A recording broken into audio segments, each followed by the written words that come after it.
Hello friends, welcome to my YouTube channel. दोस्तों बहुत स्वागत है आपका अपनी YouTube channel Pritam Bhojpuri news में। अभी से वीडियो कर दीजिए लाइक और चैनल पर नहीं तो साथ वाला जोड़ दबा लीजिए जो कि भोजपुरी की सभी छोटी बड़ी खबरें आपको इस चैनल पे देखने तो मिलती रहती है।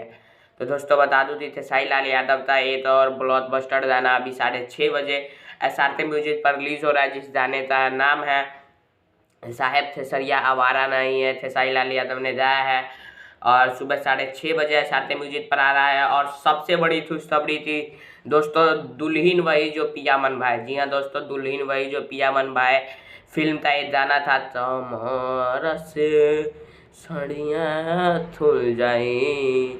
जी हाँ दोस्तों, तो ये गाना आज रिलीज हो रहा है सुबह, आज नहीं दोस्तों 12 मार्च। जी हाँ दोस्तों, 12 मार्च में सुबह 6:30 बजे रिलीज हो रहा है, जिसमें एक्टिंग किया है खेसारी लाल यादव, काजल राघवानी ने, और गाया है खेसारी लाल यादव, प्रियंका सिंह जी ने। और काफ़ी ट्रेलर में आप लोगों ने पसंद किया था, तो उम्मीद है फिल्मची मूवीज़ पर रिलीज होगा। जी हाँ दोस्तों, फिल्मची मूवीज़ पर रिलीज किया जाएगा 12 मार्च सुबह 6:30 बजे। आप रोल रेडी रहिए। जय हिंद, जय भारत।